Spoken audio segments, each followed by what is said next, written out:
قال رسول الله صلى الله عليه وسلم صغارهم دعاميس الجنة যে মানুষদের দুনিয়ার মধ্যে ছোট বাচ্চা মারা যায় আল্লাহ তাআলা এই বাচ্চাদেরকে জান্নাতের প্রজাপতি বানায় দেয়।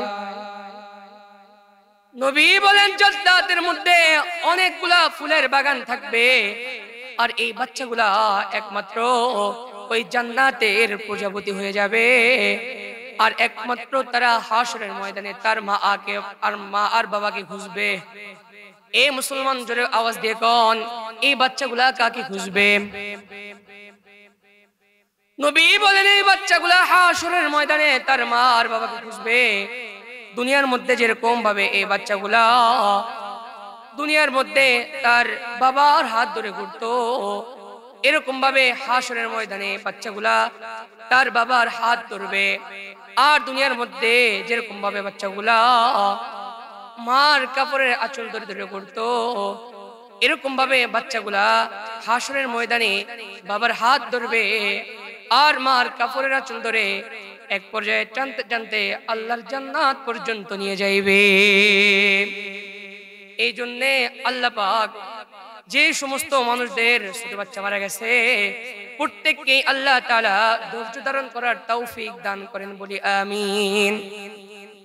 তো একজন তাবে আবু সিনান তার সন্তান মারা গেছে, অর্থাৎ আবু সিনানকে দাফন করলেন সিনানের বাবা। আমাদের এলাকায় আমাদের এর মধ্যে অনেক হয় না 1 বছর 2 বছর 1 মাস 2 মাস সবে মাত্র জন্মগ্রহণ করছে এরপরে ইন্তেকাল হয়েছে এরকম বাচ্চা হয় না এরকম? আবার পানিতে পড়ে মারা গেছে 2 বছরের 3 বছরের, আবার এরকম হয় সবে মাত্র 3 মাস হয়েছে 2 মাস হয়েছে মারা যায়, এরকম হয় কি হয় না? এবার একজন তাবি আবু সিনান তিনি বলেন আমি সিনান অর্থাৎ সিনানকে দাফন করলেন। সিনানের বাবা বলেন আমি যখন আবু সিনানকে দাফন করলাম, দাফন করানোর পরে ওই সময়ের একজন জগৎ বিখ্যাত বড় আলেম ছিলেন আবু তালহা আল খাওলানি। আপনারা জোরে বলেন নাম কি? আবু তালহা আল খাওলানি।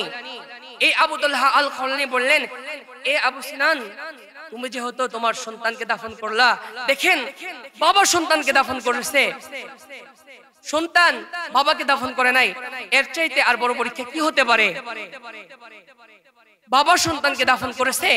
এরপরে বললেন এ আবু সিনান আমি কি তোমাকে একটা সুসংবাদ দিব না? কারণ তুমি যেহেতু তোমার সন্তানকে দাফন করলা। আবু সিনান বললেন অবশ্যই অবশ্যই তুমি আমাকে একটা সুসংবাদ দিবা। এইবার আবু তালহা আল খাওলানি ডাক দিয়ে বললেন এ আবু সিনান আমি আবু মুসা আশআরী থেকে শুনেছি যে সমস্ত মানুষের দুনিয়ার থেকে ছোট বাচ্চা মারা যায় এই বাচ্চাগুলা যখন মারা যায় আল্লাহ পাকের মালাকুল মউত ফেরেশতারা যখন এই বাচ্চার জান কবজ করার জন্য আসে, যখন এই বাচ্চার জান কবজ করে নিয়ে যায় আল্লাহ তাআলা ডাক দিয়ে বলে এ ফেরেশতাদের দল, এ মালাকুল মউত তোমরা কি আমার বান্দার কলিজার টুকরা আত্মা ছিনে নিয়ে আসছো?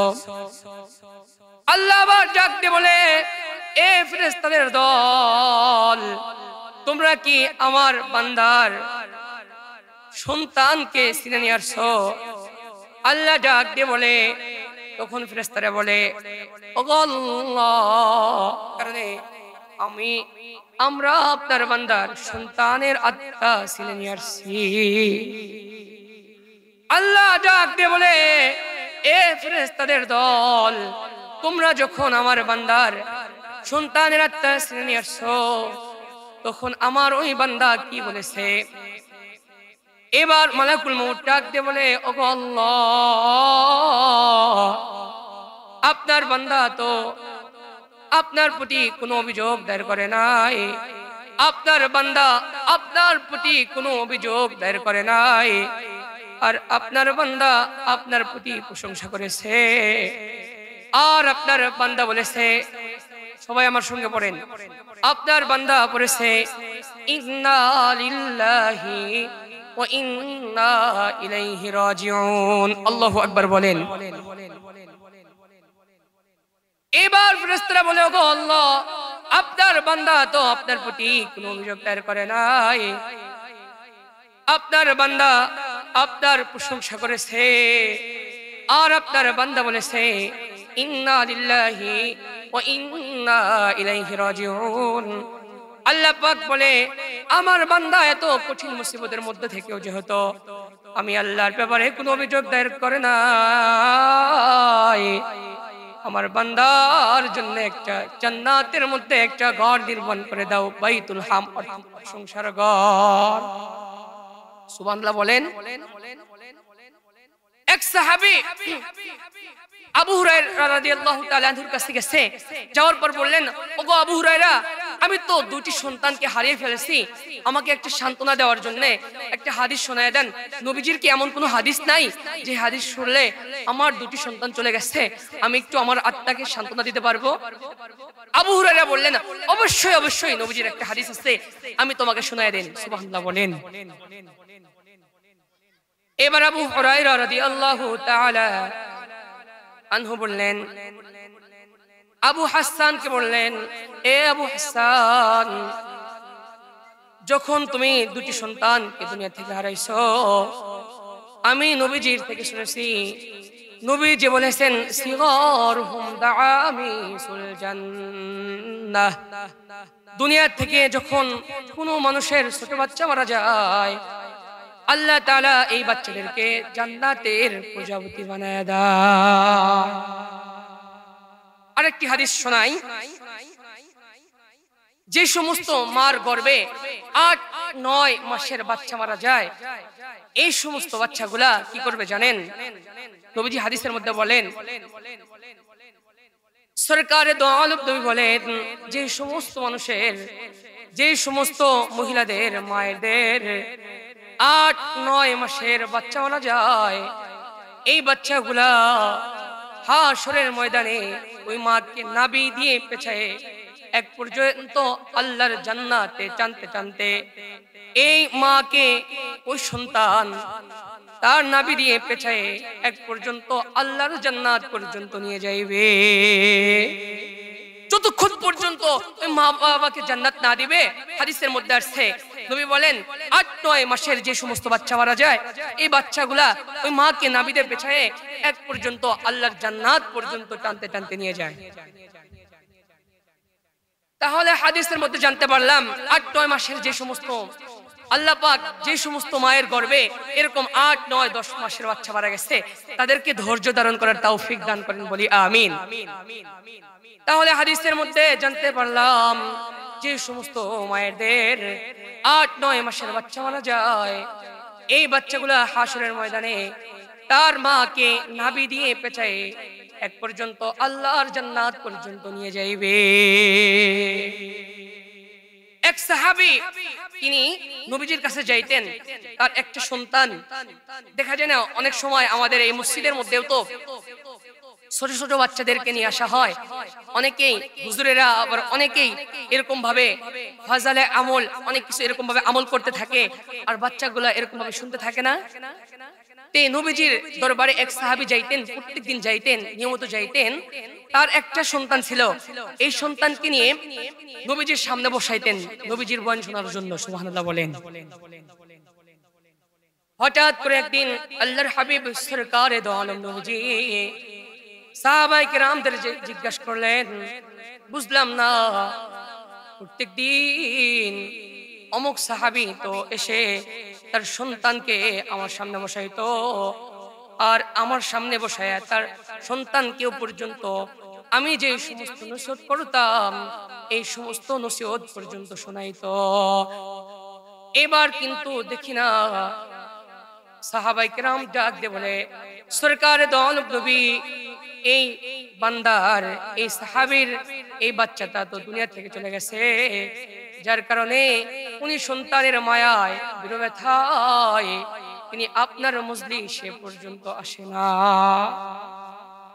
নবীজি এবার ওই সাহাবীর বাড়িতে চলে গেলেন। যাওয়ার পর বললেন, এই সাহাবী, শুনলাম তুমি যে প্রত্যেকদিন আমার কাছে তোমার যে সন্তান নিয়ে যাইতা, এই সন্তানকে আমার বোন শোনাইতা, শুনলাম নাকি এই সন্তান মারা গেছে। এই সন্তান মারা গেছে, এই বিরহ বেদনায় তুমি আর আমার দরবারে যাও না।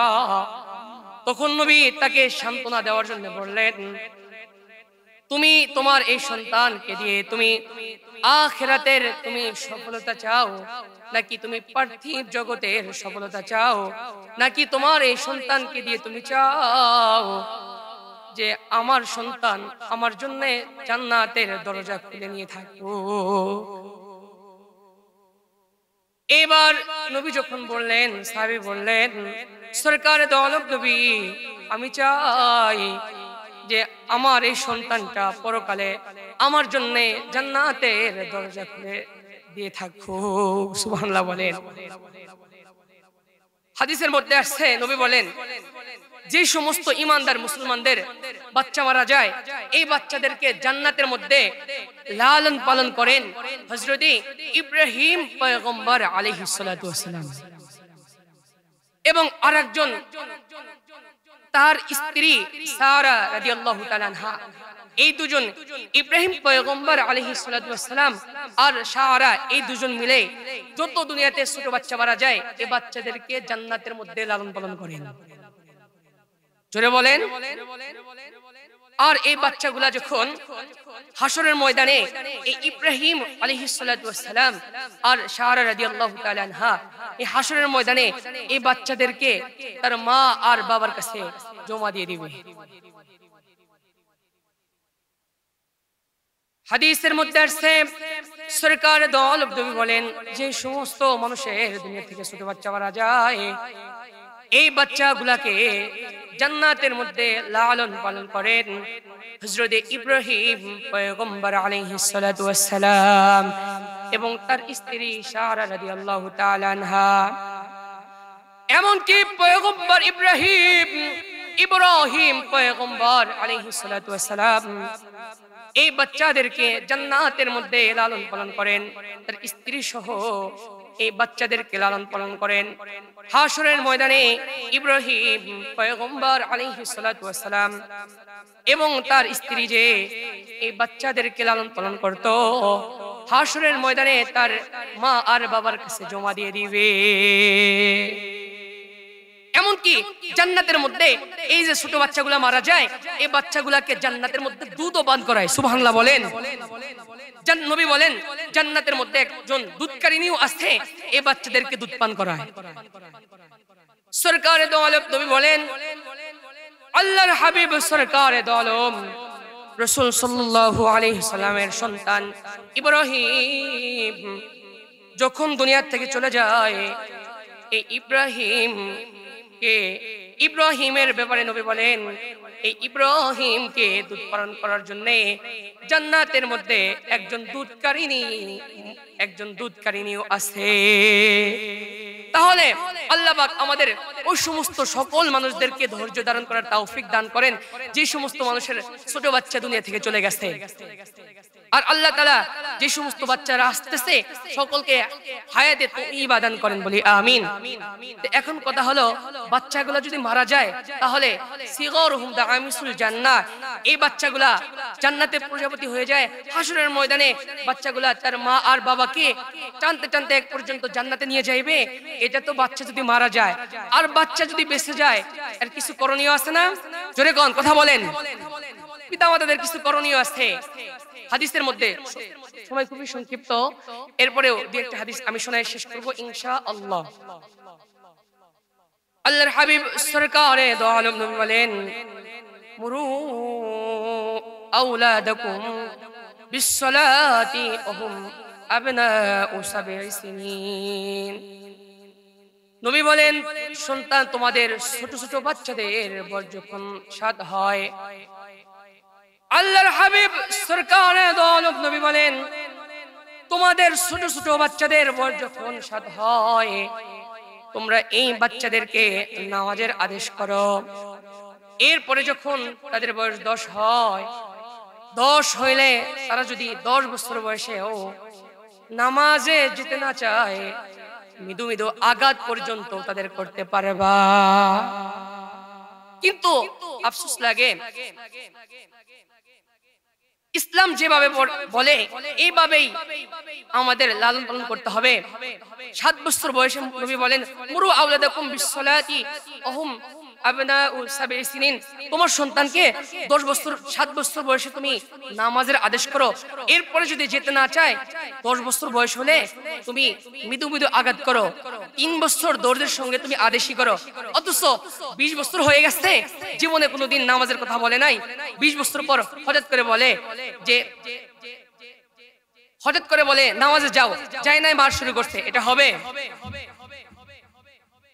তাহলে জানতে পারলাম সরকারে দো আলম নবী বলে, সন্তানের